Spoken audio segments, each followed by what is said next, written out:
Nailed it. Hey, I'm Bob. I'm Jake. And we are Nailed It Nailed the It Podcast. And welcome to our first ever early morning Is this a traveling show now? on the beach traveling podcast. We are live and direct from our favorite place for our weekends and our time down here at Craft Haven. From As you can see, Craft Haven. the beach behind us, water. It's a beautiful morning here. We thought we'd throw in an episode and do our thing. It's been almost a solid month, I guess, since we recorded. So Yeah, we've just been busy. It's summertime. Our episodes, we keep bragging every episode that we're going to do each do an episode or get more. We're going to do 12 this month. we are. We were like, oh shit, it's the end of the month. We better get something. And here we are, Memorial Day weekend. We are now sitting in about 36 hours will be a packed house full of people for our good friends in Phys Ed. We playing down here for the holiday tomorrow night. Today's just I think a chill day. Yeah, Friends and family, probably smoke some meats, and then drink some beers, do our things. So I know we talked about chilling down at the beach for a little bit. yeah, I mean, If it gets warm, the temperature's a little lower than we'd like. It's right now it's in the mid 50s, but it's a beautiful time to sit down here on the water and talk about stuff. So yeah. So what's been up? A lot has gone on, at least for me, in the last month, activities wise. Well, obviously we've done a couple Ghost Light gigs Right. between the last episode and now. We made our return to Burning Bridge as we always do. Where else were we?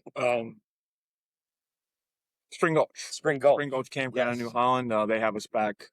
They try to do a couple times a year when our schedule permits. That was their Music Jubilee weekend. We started to kick that off.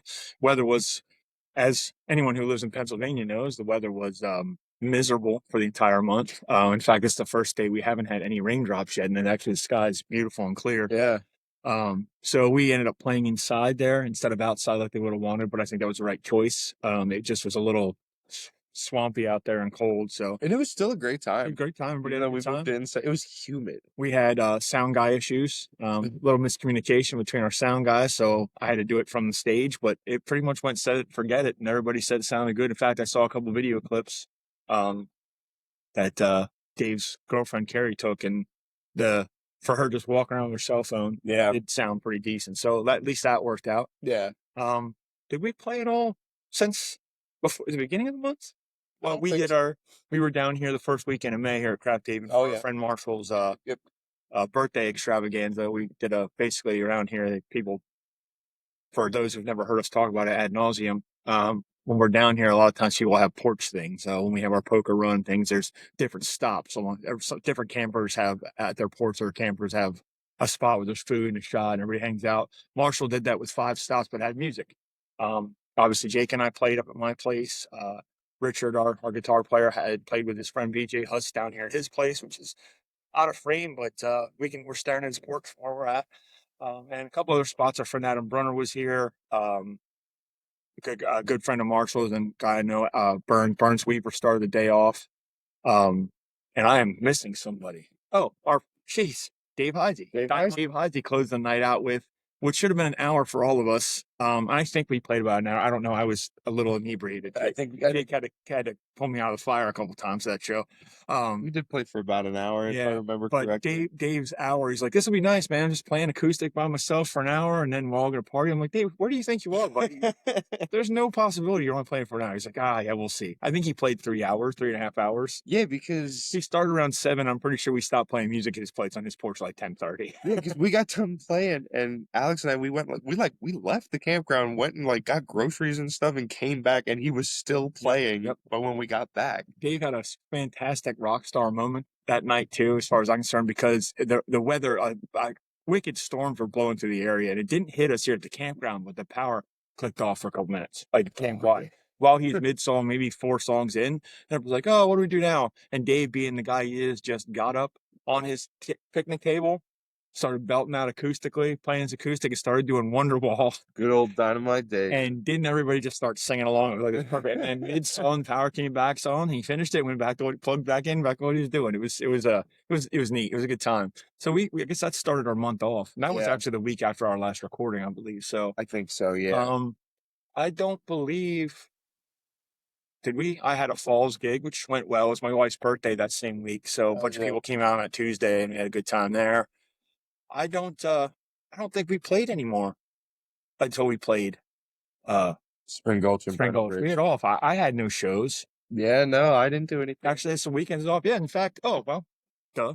Alex's graduation. Oh, Jake's yes. girlfriend Alex graduated from college, so we spent a day in Ship getting super sunburned. But it's the kind of thing it's worth it. It was worth it. Nothing like a good half a forearm Yeah. sunburn. Yeah, you will never be able to see it in frame. Maybe you will once we check it. But right here, I have a whole solid patch of unburned skin because I did play another gig. I played with Dave. We did an acoustic hour at one of my boss's new locations, Golden Brew Distributing Company in Manchester. He did a grand reopening last Sunday, and Dave and I played outside for that, which was a great turnout. But man, it was too windy to put up tents, and we just got We saw the picture. fried. We saw the pictures of that, and we were just like, "Oh God, they're sitting in direct sunlight." Yeah, it was so windy. Like we tried to put pop-ups up. My boss was like, "I already lost one before you got here. Let's without weights. There's no point in this." I'm like, "All right, we'll only be outside for an hour." Yeah.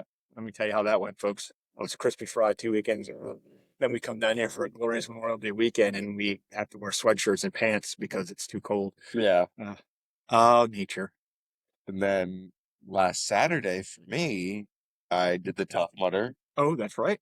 Yeah, he was so. To preface that, we played that show Spring Gulch Friday, where none of us got home till probably midnight. I'll say to bed. Yeah. And then Jake got up at butt crack of dawn and went and did a Tough Mudder.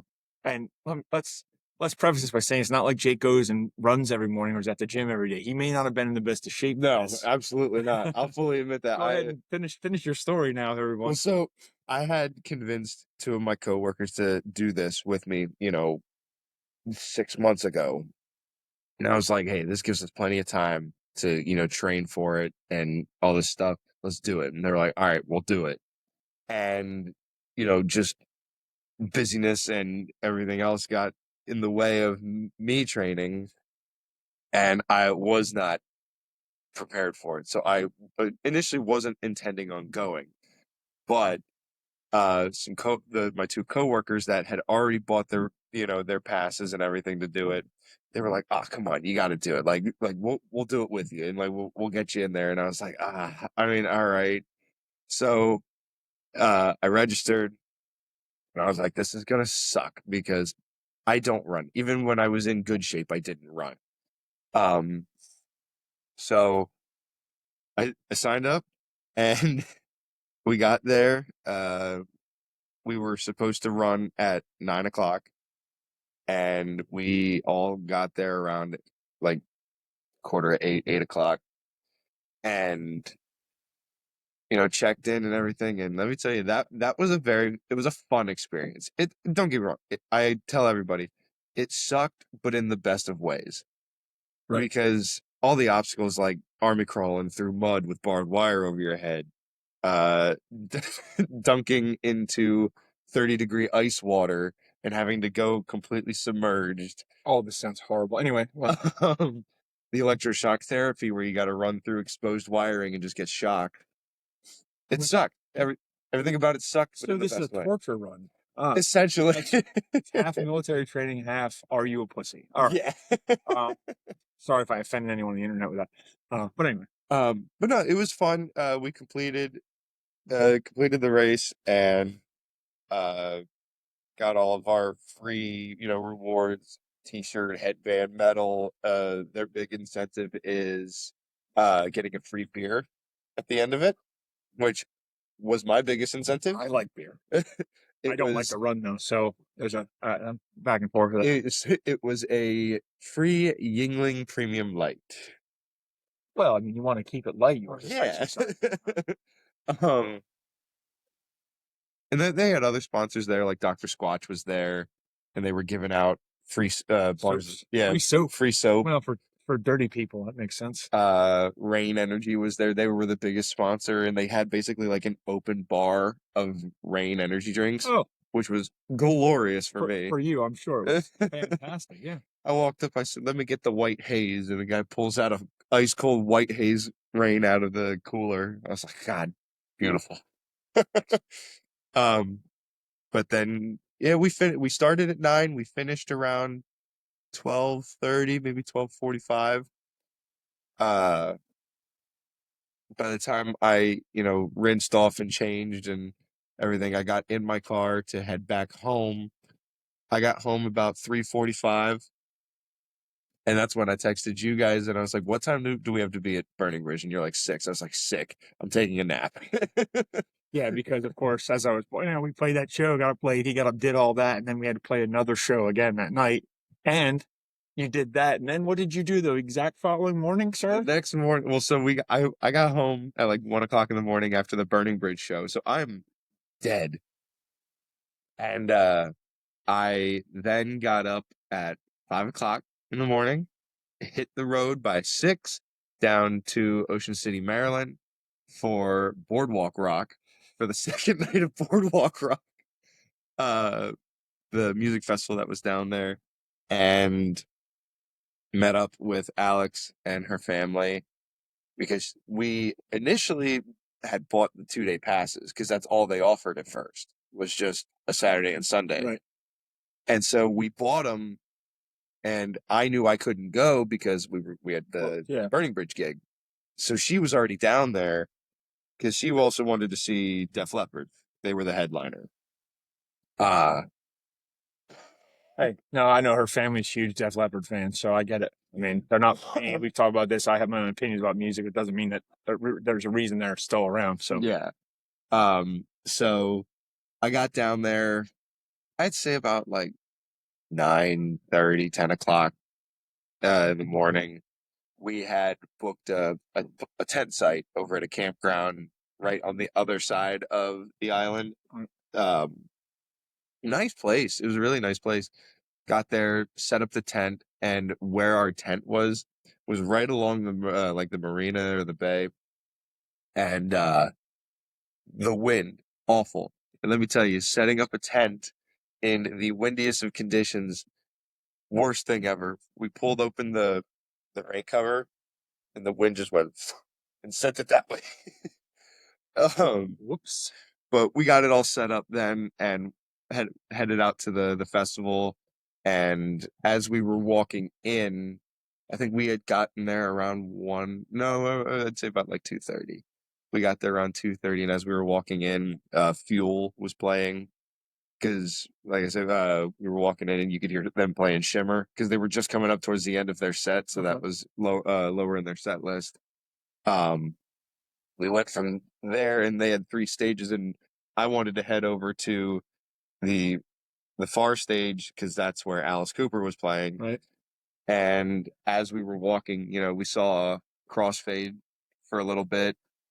Uh, I enjoyed what I saw of them. I know you have seen clips that say otherwise, that they weren't the greatest. I will say we talked about this, and after the fact, I saw some other clips that actually weren't as awful that I'd seen. Maybe obviously I know just as well as you do when you go see a show live. Sometimes people's cell phone videos don't quite, Yeah. show it off the same. But I did see one that wasn't too bad, although it was from Rockville, Okay. and he was essentially letting the crowd sing the words to "Cold." And I thought, well, that's weird. We might get a little noise here in a second, guys. Looks like Mike's coming down due to rake the beach out for the day. So if you see a tractor going by in the back or it gets a little noisy, don't worry about it. It's all good. This is the dangers of live in a public setting. It's still a Yeah. beautiful spot.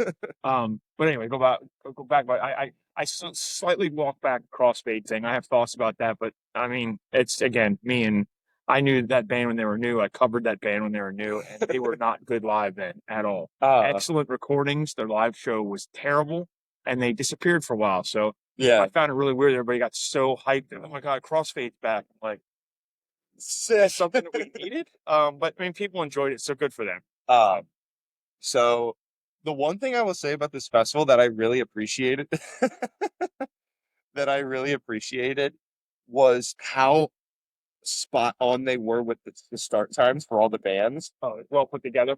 Oh my God, yeah. Like, so right after Crossfade was, Perhaps we should pause on that. Okay, Mike. All right, right for Crossfade. right after Crossfade was Dorothy. And I don't know if you've listened to Dorothy I'm much. not a big fan. I've seen them live. I mean, they weren't. I mean, clearly they're good at what they do, but not my jam. It wasn't. Same for me. Like they're good. They're very generic radio rock to me. Like they are very much a 105.7 band. I saw them on a Breaking Benjamin show years back. Oh, really? Yeah. So yeah, right after CrossFit was Dorothy, and let's say CrossFit ended at 3. As soon as CrossFit hits their last note, Dorothy started. So the stage management of this thing was right on Oh time. my God, yeah. And it was consistent through the whole night because right after Dorothy was Night Ranger. And Same thing. Last note. yeah, last note of Dorothy, and you heard the kick of Night Ranger start. So, pausing. Just seeing it casually stroll by is my favorite.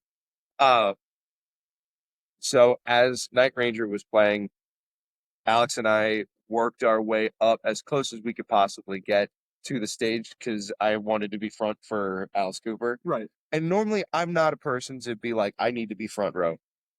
He is one of the only people I will be like, I need to be front row. I get that. I don't do front row either, but I've done it because there's something Yeah. there's things that you go do up front. Yeah. There's people you want to see that close, and I get it. And like I can say the 3 people that I've wanted to see front row, I have now seen all 3 of them front row. Weird Al, Beartooth, and Alice Cooper.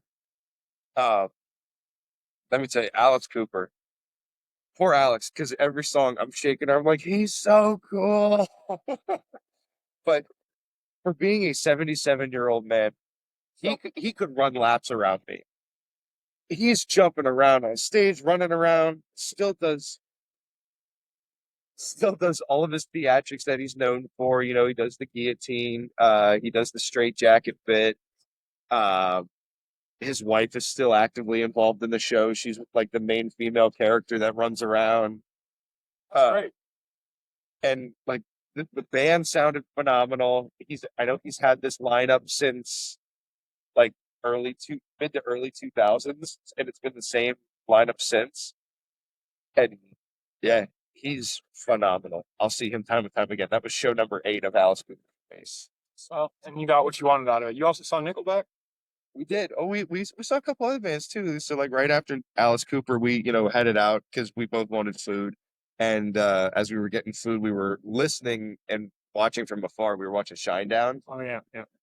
And We've talked about this before. I've heard nothing but fantastic stuff about that band live. yeah, I never seen like I'm not a man. I gotta go listen to Shinedown today, guy. Like I couldn't tell you if I ever listened to one of their albums all the way through. Maybe I once. haven't. I've covered some of their songs. I enjoy hearing when they're on the radio, whatever they call Yeah. the playlist. But everybody I've ever seen has said that seen them live. I know guys that keep going back because they're so good. Every clip I've ever seen online.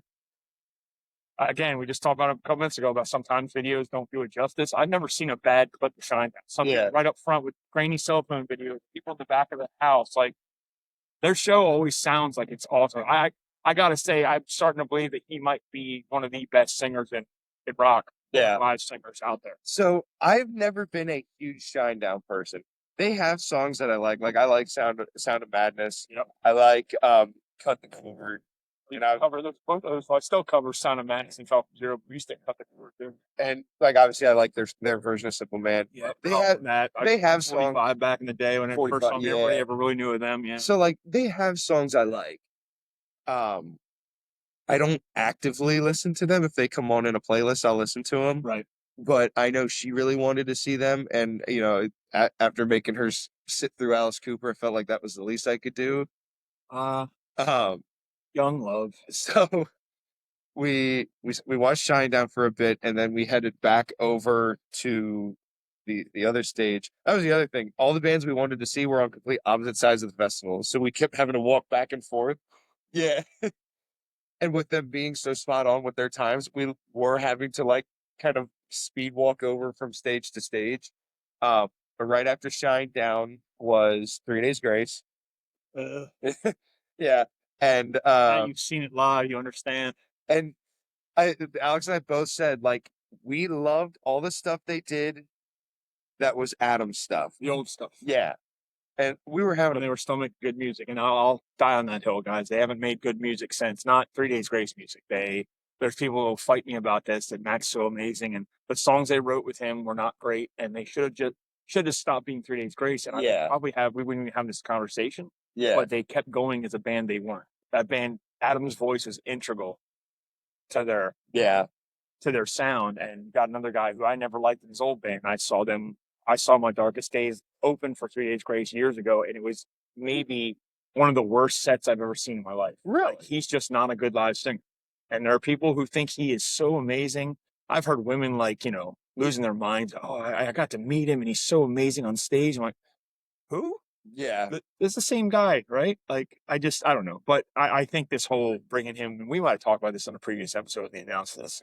I think this bringing Adam back in and them sharing the duties is not only weird, but I feel like it's disrespectful to the whole theme of it. But I had a feeling that's what it was going to be. They were going to do all the old songs with Adam singing and all the new shit with him singing, and they were probably going to both do backups for each other. And you're going to get into this, I'm sure, but the clips I saw of Adam singing the songs from some of these festivals, Sonic, Temple and all that, or whatever they are now, Rockville, sounded good. And then you hear this awful harmonizing in the background of Matt. exactly. And that's pretty much what you said your experience with it was. Yeah. So opening song, Animal I've Become, arguably one of their biggest songs. Right.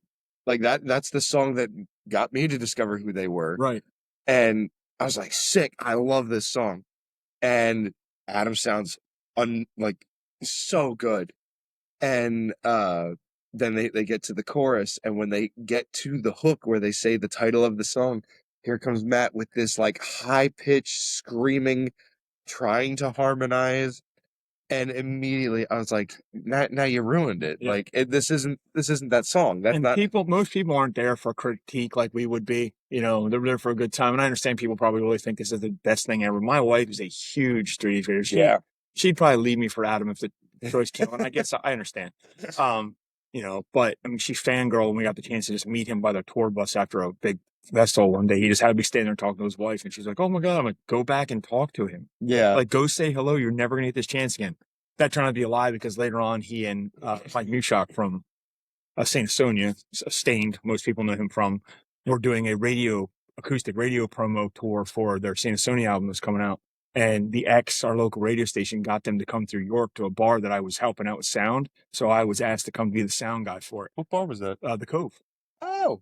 So we actually had them sit for like a 5 or 6 song. It was kind of open to invitation only. So it was maybe 20, 30 people in the room. That's kind of awesome. Sidebar to that, turns out our friends Travis and Rachel, who we were never hanging out, we didn't know back then, but we've been at probably 10 concerts and shows at the same time, didn't know it. Oh, really? Rachel was there. Oh, no way. Crowd, yeah. But we got to meet them earlier, I got to bring them some coffee. But Jen got to meet them, do pictures with him, hug him, yeah. So that time I'm telling her, you're never going to get another chance. There he is, just hanging out with us. Super nice guy, by the way. Very nice dude, very humble. We saw Saint Sonia a couple times. And I thought they were a really good band that just, we're never going to reach 3 Days Grace level, unfortunately, even with the amount of people. You got 3 Days Grace members and the lead guitar player from Stain. And at the time, I think the drummer and the bass player might have been from Lit. Oh, really? They were from another band. Yeah. A Blur, maybe. Okay. And they switched some members out all the time. In fact, the last time we saw them, because Stain got reunited, they had another guy playing guitar. We were joking, he looked like Zach Wilde's kid. But man, he was phenomenal. I'm like, well, if Mike Mushok can't come back, here's your guy. Yeah. But now I guess they're not really anything Adams doing 3 Days Grace again. But Saint Sonia is a band that I don't know much of anything of, just because I never took the time to listen to. I know one song from them because I used it once when I was wrestling, and I used "Let Me Live My Life." Yeah, as great song, as an entrance theme. There, you should take the time one day when you're in a car and one of these trips back from Craft Haven stuff. Bring up their stuff on Spotify or wherever you get your music and your podcasts, Apple Music and such. Shameless plugs for things.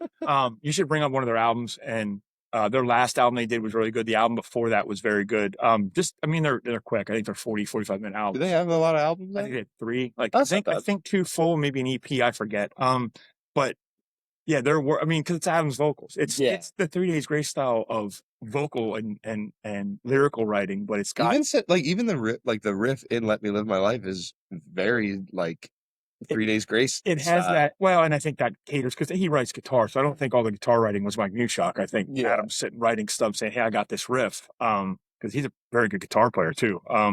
But there's that heavier. Mike Newshock has that almost that progressive new metal feel about him. Yeah. And he would. I mean, the guy's from Stain, for God's sake.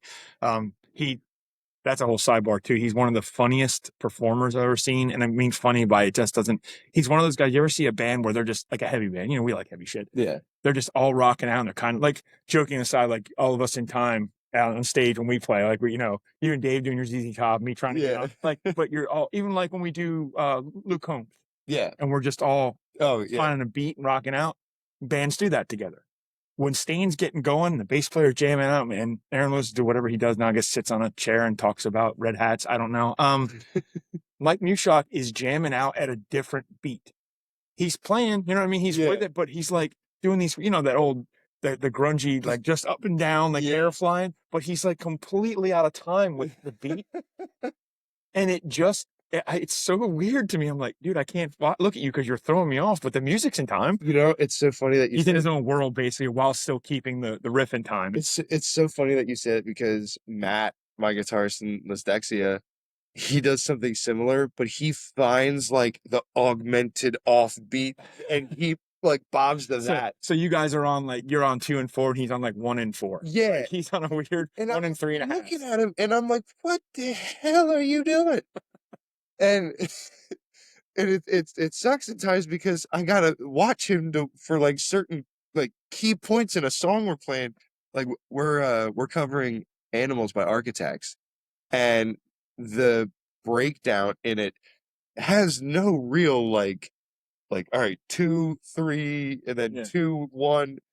It's like a 1 4 architecture. Oh, it's all over the place. So I'm watching Matt do this, but then he's got his head bobbing to whatever time signature he's in. I'm like, sure, all right, that works. Whatever gets the show done. I mean, whatever people find, obviously people find their own way. Yeah. But anyway, we got way off 3 Days Grace there. Yeah. So 3 Days Grace played. We stayed for a good chunk of it. I hear a boat. I don't know if we can see it. Yep. Right there, center frame flying out through. This is a nice setting. Anyway. So we stayed for a good bit. I think we dipped out right after Never Too Late. Great song. It's one of my wife's favorite songs. It was so funny too because Alex was like, "What song of theirs do you want to hear?" I was like, "I want to hear Riot," and we didn't hear it. They didn't do it. We left, and then they played it, so I could hear it from across the festival. I was like, "Son of!" I actually saw him when we saw San Antonio last time. They did a block of like 3 or 4 3 Days Grace songs, and they did that. Like, and it was a small venue, and people were just like, "Oh my god!" And they did Never Too Late, Animal, Riot, and something. Pain. Yes, it was Pain. Yeah. So they did 1X. Yeah, I mean, they did all the hits. Those were their biggest hits. Honestly, all their albums, with him, all 4 of those albums and they're just so progressively better. Yeah. I saw them way back in Rolling Rock Town Fair. So you were probably 7. Back in the like 2002, 2003. They were still a 3-piece. Adam still had his Mohawk. That was his first album. Yeah. Stuff. And they were good then. You know what I mean? But yeah, they've just gotten, when they made themselves a 4-piece and added the guitar player, like a whole difference. But yeah, great band. Phenomenal. Great musically solid band, always was. I have choices with what they did, but they've been successful with that. So it's not like my opinion is that, but I can't listen to every time a new age 3 Days Grace song comes on, I turn it. I can't. Yeah. I can't even give myself the opportunity to like, oh, the riff's cool, or I don't care. Alex and I both said too, as we were watching it, we're like, the music with the stuff with Matt is cool. It's banging. But as soon as you hear Matt's voice, immediately done. I would love, and it's funny because it'll never happen, but I would love to hear a recording of Adam singing those songs. Like they re-recorded his songs. Like right after that happened, everybody's like, Adam left, now they're just going to have this guy. Which that story there is, I believe I think it's the drummer. He's the drummer's cousin or something. One of the guys in the band that's still like the members of the band. Matt is his family. And they're like, it's the bassist, his brother. Our brother. Okay. Yeah. So that's right there. Oh, of course, going to bring him over. And they Yeah. were on My Darkest Days was on tour with Grace Grace for like 2 tours or something. So that was Yeah. going to happen. But um, they they did recordings. They must have taken Matt into the studio Yeah. and did recordings quick of him over top of the instrumentals of the hits and put them on SoundCloud. And I hope Oh, they're still up somewhere, folks. You should go look for them because they are awful. It was look him up. they're like, we hired him. Let's take him into the studio tomorrow. Just do a one take. Here, do Yeah. these songs, karaoke these songs. We'll put them out so everybody knows what everything's going to be okay. It was not okay. Except I kept seeing comments like, "Oh, he sounds better than the original." I'm like, this sounds like he did it in his bathroom on his cell phone. And they were like, "Well, let's get these out." Yeah. I mean, I'm sure he got comfortable with the songs over. He's been doing it. I think it's probably been close to 10 years he's been in this band now. Yeah. But I hope they find a better middle ground.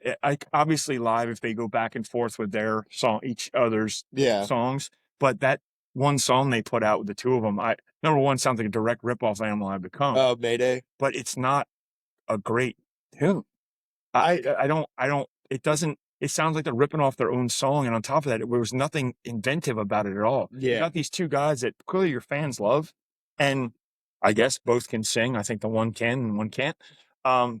But you're writing this song that's just like retreading your own riffs and Yeah. not very lyrically. Like that felt rushed too. Like, hey, Adam's back. We're gonna write a song tomorrow so we can get it out to you next month. Like, Yeah. some guys can write that fast. We talk about this. Sometimes you just write stuff. You got it, in a week you've got 4 songs and then you don't write anything for 6 months. Right. I don't write anything ever. I have a book full of stuff that's never going to get done. But I guess you can write that fast, but if it's not good, like who in this would they get pressure to put something out to make this? Let's sure everybody know. I don't know. I mean, again, maybe that's not for me. Yeah. Not everything's going to be for me. That's not how music's made. I'll continue to listen to Old 3 Days Grace when it's on, but that's it. And I will not go see them. I had a buddy of mine, Adam, out in Colorado. He's like, "Oh, did you see this Breaking Benjamin and 3 Days Grace? You're going to be on tour together." And yeah.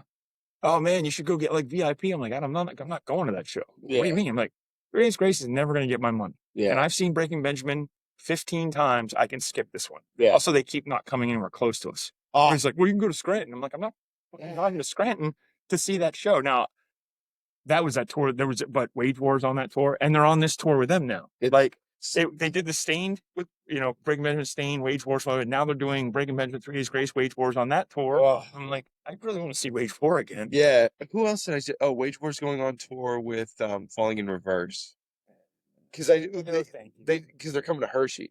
No, thank you. It's Falling in Reverse, Slaughter to Prevail, Yeah, Wage War, and there's like 2 or 3 other bands, but those were the 3 I like. If it was like $20 tickets, I'd go up see Wage War and leave. Slaughter to Prevail does not. I love heavy shit. I am not.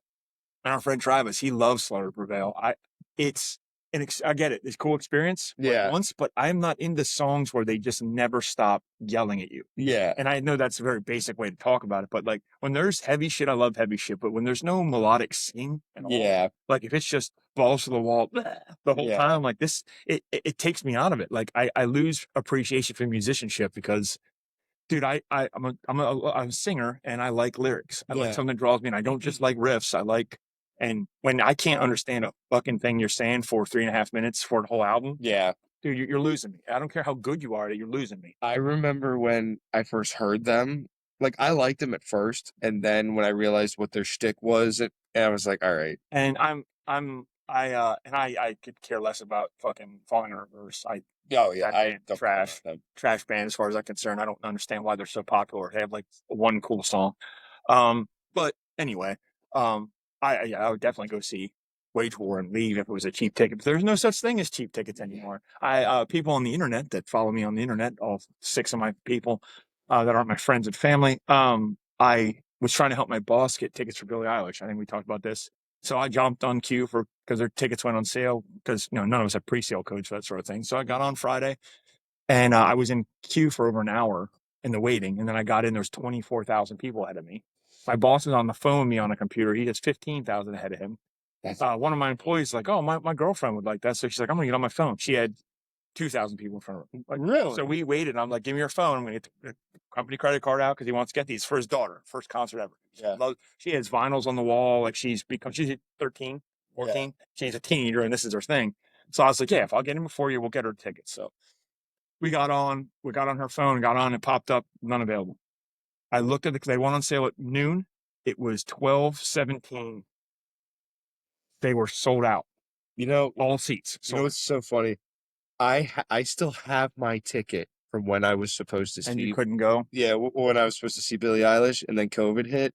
I still have my ticket, and like the electronic one, they just changed the dates and everything. So it says like it says like September 9th, 2099, and it's like they just changed all the dates and stuff on it to something insane that won't happen. But I saw that she was coming to Philly, and I was like, I wonder if I call and be like, hey, I have this ticket, Yeah. and I never got to see it. Hey, I need to cash in on this. Ticketmaster realized So you yeah, got to be $700, sir. who likes Billie Eilish as I'm rocking a He's Billie rocking the Eilish last t-shirt, although you guys probably just thought he got some weird Walmart sweatshirt or something with a person on it. little stick guy with a It's dislocated shoulder. it's so he knows which bathroom he's supposed to go in. Yeah. That's very important these days.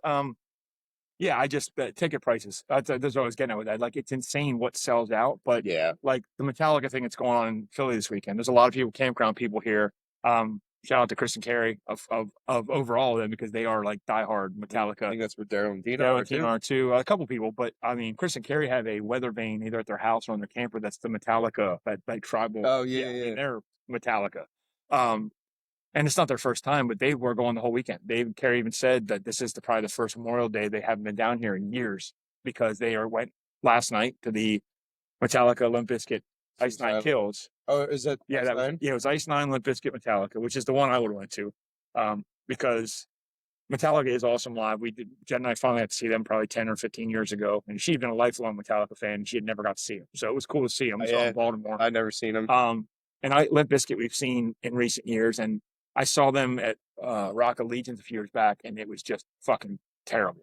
Like, the songs are good, but Fred Durst spent 10 minutes between each song, like walking around berating the crowd. Like, the guy's tired. Like, they got bumped up to the headliner because Avenged Sevenfold was supposed to be there, and M Shadows had to have throat surgery, Oh so yeah, they just yeah. bumped Limp Bizkit up, and it was, I mean, that was my son went along. It was his first time seeing Limp Bizkit. We'd seen him once before. We never saw him back in the day, which sucks because I know a bunch of my friends saw him like at the community club in Lancaster. Like, when they were coming up, like that's the kind of shows that were probably good. I couldn't Like, even imagine back in what like that would be 98, like. 99. But the songs are great, but the shows, I was like, fuck you, Fred Durst. Like, you're ruining every memory I have. My kid was like, oh, dude, that's what I waited all these years to see. You know, he waited Yeah. finally an adult get to see him. Now I see all since these last couple of years, and when Fred Durst kind of just decided, hey, I'm an old man. I'm just gonna have a good time. Yeah, I'm just gonna And do all my the thing. clips I see, they're just like seem like they're really awesome shows. Like, he stopped believing his own bullshit, I think. Yeah, And I would have loved to see that, but Ice Nine Kills I've seen twice now.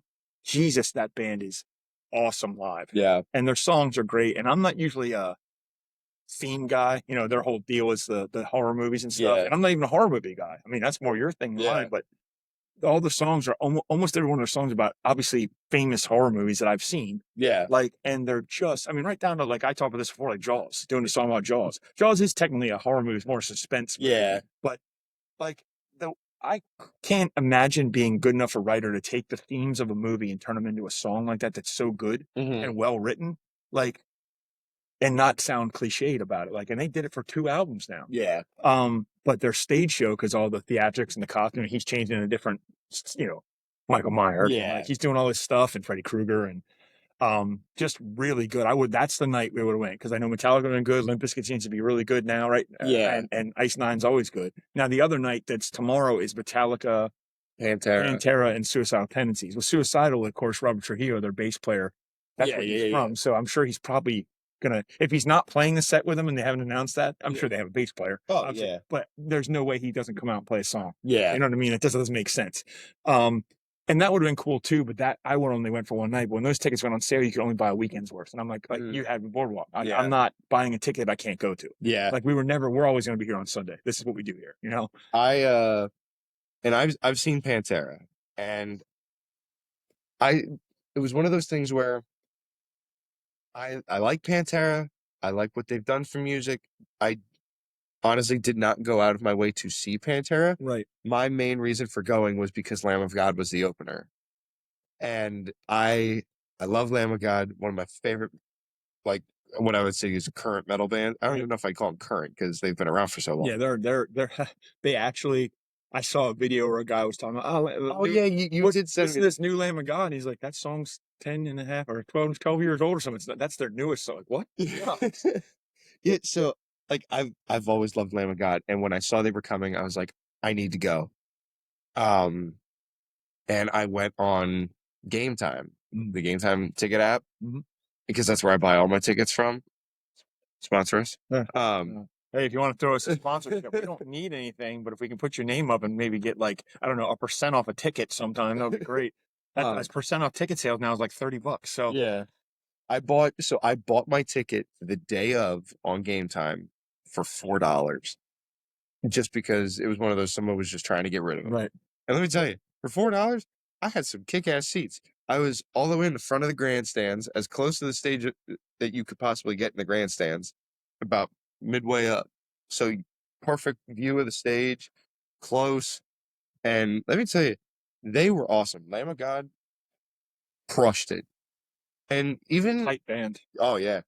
I mean, and then Pantera came on, and for what it is, people will say it, and I half-heartedly agree with it, is this lineup of Pantera. It's not Pantera, No. because Pantera is not Pantera without the Abbott brothers. Yeah. At least Uh, one of them. yeah, I mean, it's not without both of them. And I wasn't a big Pantera guy, still am. And as a matter of fact, I probably talked about this before. When I was younger, I couldn't stand like any metal from the 80s at all. yeah. Like that wasn't my thing. I actually got a little, it used to make my attitude shitty if somebody had like my wife, her big Metallica thing. I'm like, I don't want to listen to this. It's just like putting me in a bad mood. Do you ever I, listen to their early stuff oh, before they became Pantera? Like what oh, everyone knows yeah. Pantera for, Wow. when they Well, were a glam they were band? a glam band, 100%. And I some love of the it. videos of them. Do you ever see that promo video of them? I'm Daryl. Like it's just so funny because they're in the makeup and the hair. And Thank then God they figured out a way to do it that wasn't they that. show Vinnie Paul, and he's like, Vinnie Paul, skin basher, bash. Yeah, yeah. It was a different time. And I wasn't into them, but I grow to appreciate them quite a bit over the Yeah, years now. But you're right. It's not. I mean, and Phil, from what I understand, is kind of a douche. yeah, Phil, feel free to respond to this and let us know what you think of that. Um, But hey, there's a Pikachu. Young kid dressed in a Pikachu costume over here, checking out the boats. Just caught my eye. Oh, so many things to see here than sitting inside the studio. It's just the stuff I got hanging on the walls.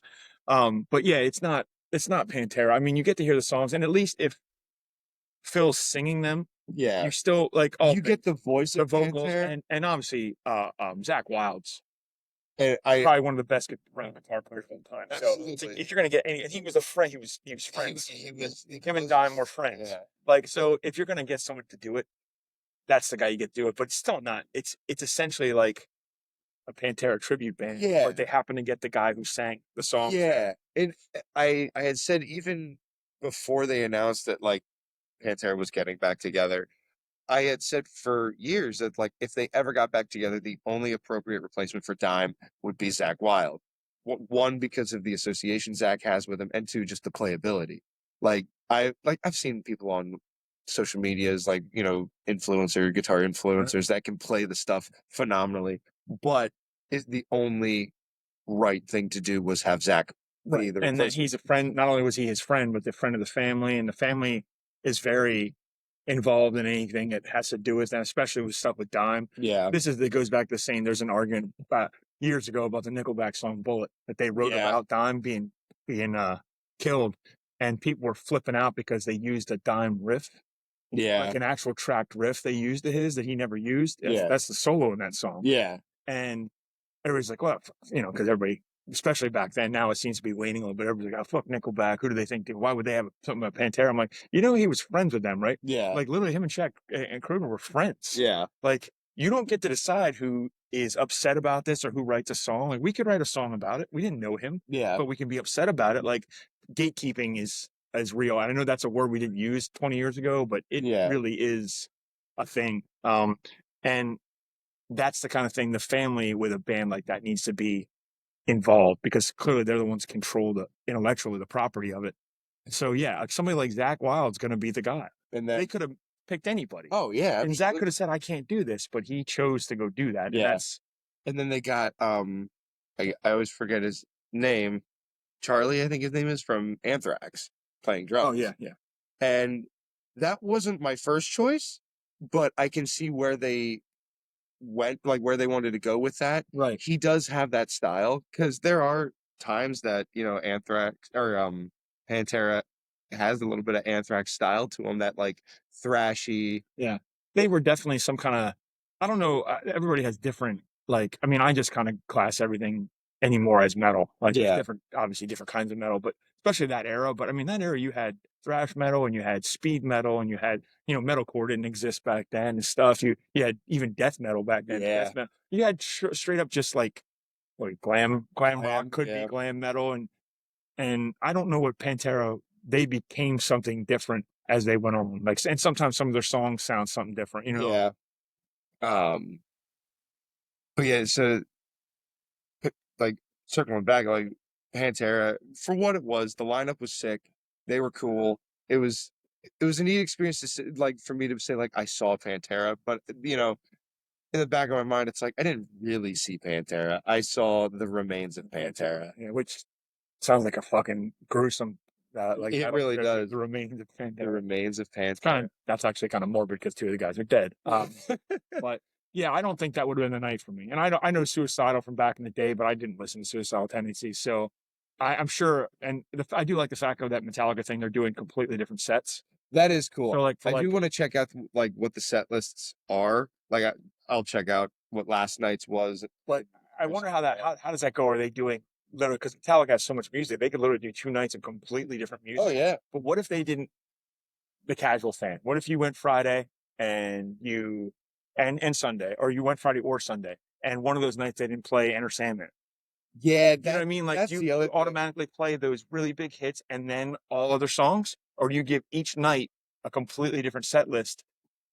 Yeah, and And like cut like, out. but if somebody doesn't go the whole weekend, they miss out. Oh my god, they played something off of Master of Puppets last on Friday, but they're only playing the Load album on Sunday. You know what I mean, or whatever. I love the load. I do too. Actually, that's when I got into Metallica. Load, reload. Everybody's like, "Oh, they cut their hair. They're terrible." I'm like, "What are they, Samson?" Like, no, they're still writing music. They're still writing Metallica. They had one very big miss, singer, but which I had one good song in that whole You know, album. I'll have to play it for you. I went back a while ago and I re-recorded part of one of the songs off of Saint Anger just for my own enjoyment to see like what would this actually sound like if someone act like someone who knows what they're doing, um, but like someone that can record and mix it differently, how it would sound.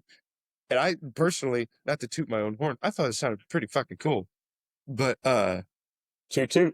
yeah, I did the beginning of the song Frantic. Yeah, that's the song I like on that album. Yeah. I think lyrically and stuff, I think it's cool, but the rest of the album is just the snare, bro. I don't want to beat a dead internet horse here, but God, the drum sound at snare is so bad.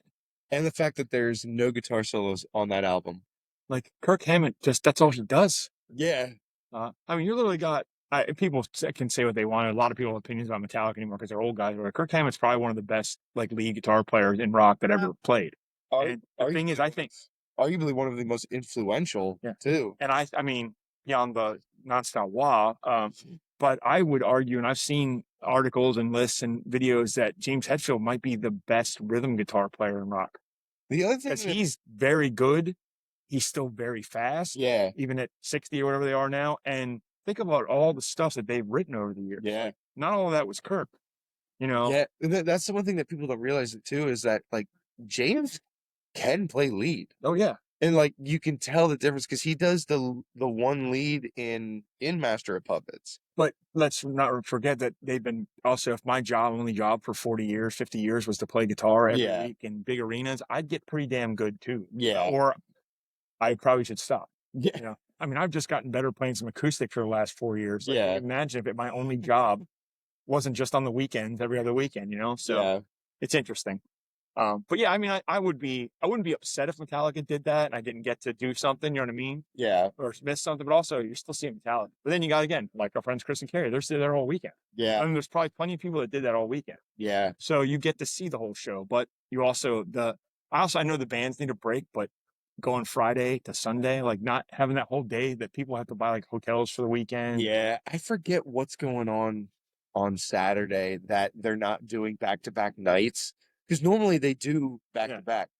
But There's probably something booked already. Yeah, somebody at my work told me that what's going on is it Charlie XCX, that pop star or something. Well, and that's probably a big draw there too. They got to make sure they're getting there. What's crazy though is, looking at it from a production side of things because of, me working in the production industry, that's gotta suck to tear all of Metallica's stuff down to just set it back up. I mean, you're in that world and I'm not, but there's probably a system that they're not completely boxing everything up. There's probably almost some kind of, I mean, that's a pretty big place. Yeah. There's a good chance there's some kind of storage going on. Probably. Or they somehow are reusing some of the, because now, as you know, lights and stuff are all programmed and stuff. There may be an issue where they worked out. So maybe it's the same production company. Yeah. And hey, all right, well, bring up Charlie's stuff and turn off the Metallica stuff. I can say, just to debunk that,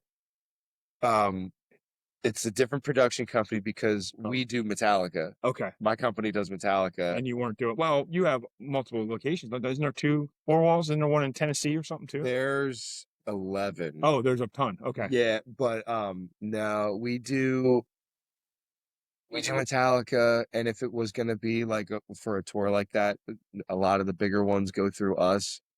But no, she goes through a different one. I forget who it is. It might be like a company like PRG or Squeak Lighting or something. There's so many different lighting companies. Gotcha. Well, I'm sure there is. Well, that's like so. We're doing Weird Al, but we're only doing like it's only our video department because he goes through PRG Entertainment for lighting. That's the same as Beartooth. Got dive bombed by a bird out of frame and didn't get it. But that's like Beartooth. Right. Beartooth is using we are their video people, but they use Squeak Lighting for their lights. So but, yeah. So I mean that's a whole logistic thing that I'm glad I don't have anything to do with like at all. Look at this beautiful backdrop. I'm gonna screenshot that. I'm gonna screenshot that later for myself. So yeah, I think next episode when we're down here, we're gonna put the beach chairs out. Do it on the sand with Nailed the podcast. Yeah, why not? We're definitely both gonna be here more this summer than we were. Oh God, yeah. For both personal and professional reasons. We have a whole month where we're not even gonna be playing shows all but July, so I'll be down here quite a bit. And then I have that whole weekend of gigs where it's down here, right? It's June 13th at Fiorentino's. And then the day after you're playing a private party with the Nailed It Boys without me. Yeah. Because I'm going to be on the other side of Maryland Hagerstown for Rock Me Don't Shake Me. And then Sunday you're back in York at Victory for Father's Day, where Dave, our bass player and also acoustic buddy, is going to be playing at the Naughty Goose down here. Right. Yep. We're all, as a band, we are all over the place that weekend. A lot of Maryland and a little PA. Yeah. So I'm very excited for that Fiorentino's gig. I always enjoy Fiorentino. And we've never done Fridays there. They were always Thursday gigs, and they don't do Thursdays anymore. So we have less gigs there this year. It's not once a month over the summer because it's Fridays and we didn't have the schedule for it. But I think we have 2.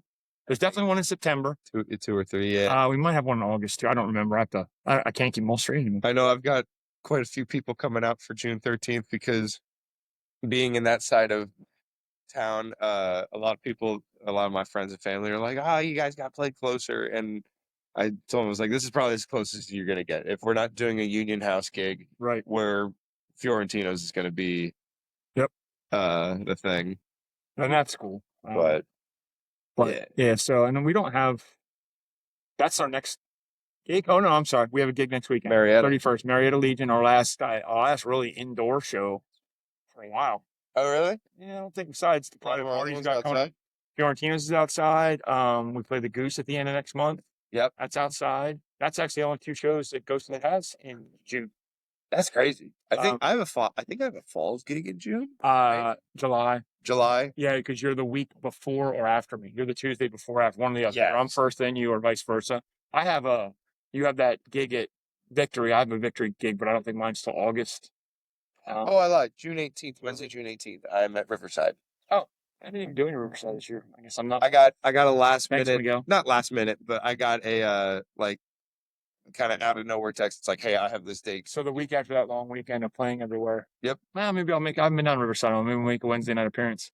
Better than that one time we were down there and it was cold as hell outside. No one cared. Our hands are freezing. It's a good time.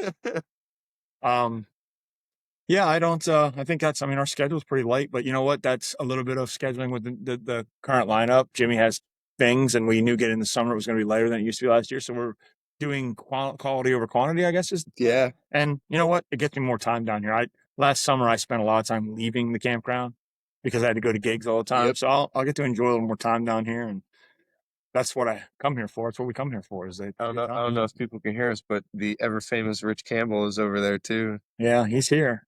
I thought he'd pop his head in behind us, but I guess he's on camera shot today. That's okay. A world famous by way of Lancaster guitar builder Rich Campbell, also a guitar player for Ghostlight Radio Show. Yeah. And our buddy makes a mean meal too. So you know what we ought to do sometime? Labor Day weekend, when we're all down here, we should have a Ghostlight Roundtable episode with all five of us. oh my goodness, the amount of insanity that would be. Well, we've had like every member of the band on the podcast. Exactly. Jimmy was on before he was a member. Dave was on before he was a member. He was obviously and nailed it with us, but and Rich has been on. Yeah. We've actually had individual Ghostlight members on. We should do that. We've talked for a long time about having like a band interview episode. We never went out to do that with a band. See, that's what we need to do. What we're gonna do, we're gonna set it in stone on the episode. Oh yeah, because that we always go through everything. Put the camera here and we get all five of us down the table. Yep. This is it. We're doing it.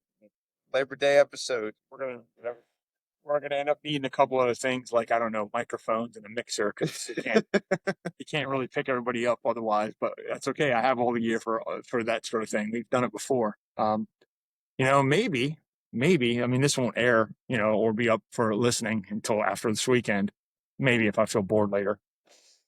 But maybe we can get the phys ed guys to sit down and talk to us before they. That'd be a good one. Be here. Maybe we just do a quick sit up on Dave's porch and do a quick interview with them. Yeah, that's a good idea. Even it's just a little 20-minute, or we just talk about what all those guys, and those guys have long histories of playing. That'll be our additional episode. Obviously, Ed Allison has been on the podcast before. Ed's of Lyndhurst and Gunmetal Gray and phys ed and 75 other music things because that's his love. Y2 Kids, that's his passion. We can ask him how the Y2 Kids show at the casino was for him last week. He's played the casino before, but he was somewhere last night, wasn't he? I thought I saw online. Probably it's Ed. Probably, yeah. Crack and Human Clay. Yeah, and now of course Eric, the drummer McNeil. That was the one thing we didn't talk about. Oh, our acoustic show. Yeah. So we did yeah, that's right. We did that at the beginning of the month. We did an acoustic Sunday at Jen Jen's Rhythm and Blues out in East Berlin. Yep. And of course, you opened up the day for us. Oh no, we were gonna. Yeah, we were gonna. Human Clay, which is Ed's. He had done a one-off Creed tribute with his friend Andy Fritz. What's up, man? Hope you're listening now. Andy's a good dude. Now I got to meet him, and plays a hell of a guitar player too. He's in several cover bands too.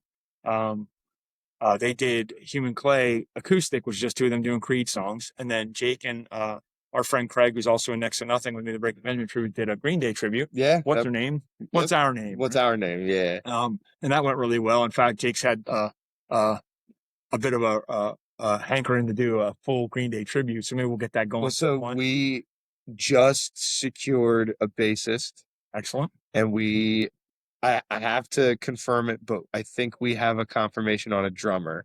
We just set up the Facebook page, so you can find us on Facebook at What's Our Name. It's all one word. What's Her Name? The Green Day.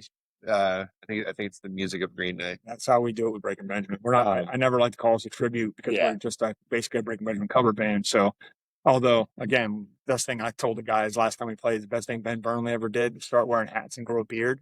Because wearing just a plain old black t-shirt. Because now I used to just do a thing, but now I can sort of look like Ben and be comfortable. I just have to do that, and it's great. Anyway, but yeah, you guys did that show, and that went really well. They had never practiced together. Just the two of them learned the songs and did it. We have some videos of it we put up. Yeah. And then Craig and myself and our guitar player Donnie did an acoustic Breaking Benjamin set, which we had never done before. Craig and I did one years ago, but it was just kind of a last minute thing. Donnie I found out afterwards, has never played an acoustic show. Which is crazy. He plays at home, but he has never took his acoustic out anywhere. And for us not getting together because we know the songs, I thought it went pretty well too.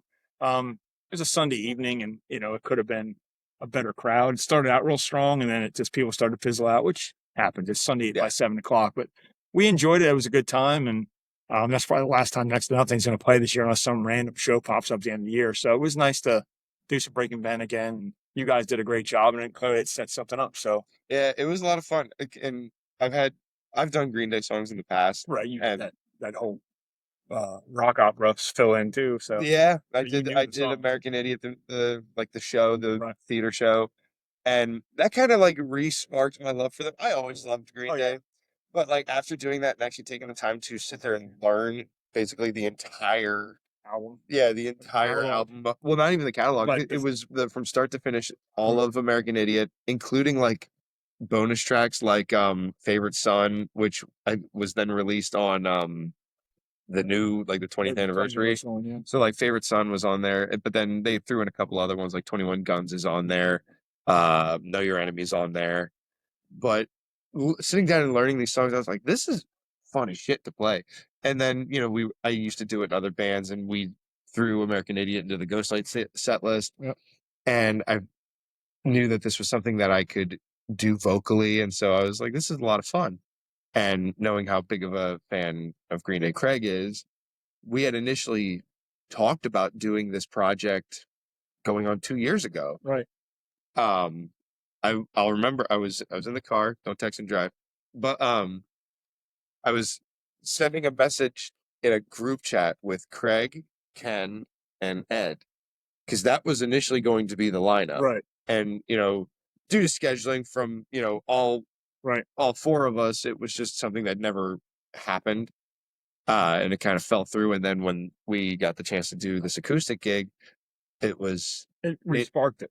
it re-sparked it. And then once we actually did it, Craig and I realized like, hey, this can work. Yeah. This can actually be a thing. And so we were on the hunt for, musicians and bassists and drummers and stuff. Like I said, we have a confirmed bassist. Yeah, that just sucks because you could ask me because I played bass once. So I'm sure I definitely am You get your definitely channel your inner Mike I Dirnt. say I'm definitely Mike Dern. I'm super good. I have a bass at home I haven't touched in years. I literally played a couple songs back in Johnny Chimpo. I would switch out with Greg when he was singing. Yeah. He did My Own Worst Enemy, and I played bass on that and something else I forget now. I see pictures or videos of that now. I'm like, oh, what are you doing with that guitar on of any kind? At the time, that was God, Bob's playing an instrument, but I should pick up my bass sometime and just noodle around on it. I do that a lot too. Yeah, you're also a good guitar player, so I struggle through being a mediocre rhythm player. I'm a singer who plays guitar. I tell people all the time. I'm not a guitar player who sings. It's And see, I would say I'm the opposite. I am a guitar player that sings. Yep. I would agree with that. Yeah, because you are definitely a guitar player. There's no doubt. You're a musician. I've said that before, and I have a different definition of musician. Everybody tells me, "Oh, so am I." So are you. You play an instrument, you sing. No, I'm a repeater monkey. That's different. Because I need to. I can't create. I think musicians create. Yeah. But anyway, that's God, that could be a whole other topic. But yeah, I think it's good that you guys are going to get it together. So be on the lookout for that because once you guys get it going and have, I'll definitely be. Well, if you're playing a show, there's probably no reason I'm playing a show, so Yeah. I should be there. You always see my Amazon cart. It's a black short sleeve button down shirt, a red tie, the studded belt. You got a wish list for? Oh, I've got my cart full of my Billy Joe Armstrong cosplay. You got some eyeliner in there? I've already got that at home. Fair enough. You had that for The wrestling. Yeah. So I don't have anything new going on other than Ghostlight stuff. I got tons of work and personal stuff that's just keeps me busy, but the music's always there. Even if we're just doing a couple, shows a month or going to a we down here. Yeah. I got a sneaking suspicion there might be some sort of acoustic jam later tonight because I believe it. we're all going to be here. Dave will be here. You and I are here. We clearly have gear with us. At least it's on the porch and jam. Oh yeah. I haven't, until you showed up before we came down for this, I hadn't even got my guitar out yet. I'm like, you know what? If I don't get it out, it's just going to sit in the bag all weekend. That's now my camper guitar, and that's staying here over the summer. That's really funny because the guitar I have with me is also my Ibanez acoustic. So I think that'll happen. So I don't think we have anything really to promote. Yeah. Other than ghoststarradioshow.com or ghoststarradioshowpa.com. Go to either one, denmillermusic.com to find out what everything else is going on. If anybody's not doing anything, Craft Haven is open to the public for shows, and Phys Ed tomorrow from 7 to 10 down here because that's when we're supposed to stop, but we stop at 11 because that's a sound ordinance. And sometimes later, if the owners are down here telling us to keep playing. So it's crazy. We have a great time. The whole campground show, especially now we're a holiday week when there's extra people here. But yeah, if you guys want to come, anybody wants to come down, if I get this up and you hear this before tomorrow, please feel free to come down. Anybody wants to crash, we can figure that out. We got porches and extra beds and lots of people here like good people, and good times. So, that'll be our weekend, our holiday. Everybody enjoy your Memorial Day. And we will see you guys again soon, maybe sooner than we think. Yeah. If this works out like it does when I play it back, this is going to maybe a regular occurrence for us. We'll be down here on the weekend. Oh, yeah. This is easier for us to do than you coming all the way to my house. It really is. So figure it out. We're going to start just having a mobile studio. Yeah. But I don't have anything else if you don't. No, I think we covered everything. Also, Well, just look at that. Yeah, Look at that. look at this Oh my piece. God. Look at Look how good that. Got the flag floating in the back. Yeah, I'm always opposite. The flag floating in the back. And it's just a beautiful day. It's going to be a gorgeous weekend, rest of the weekend here, and I'm looking forward to enjoying it. Yeah. So, I don't have anything else. So, I guess as usual, that's it. So, once again, I'm Bob. I'm Jake. And we have been Nailed It, the the podcast. You guys have a great weekend. See you. Nailed it.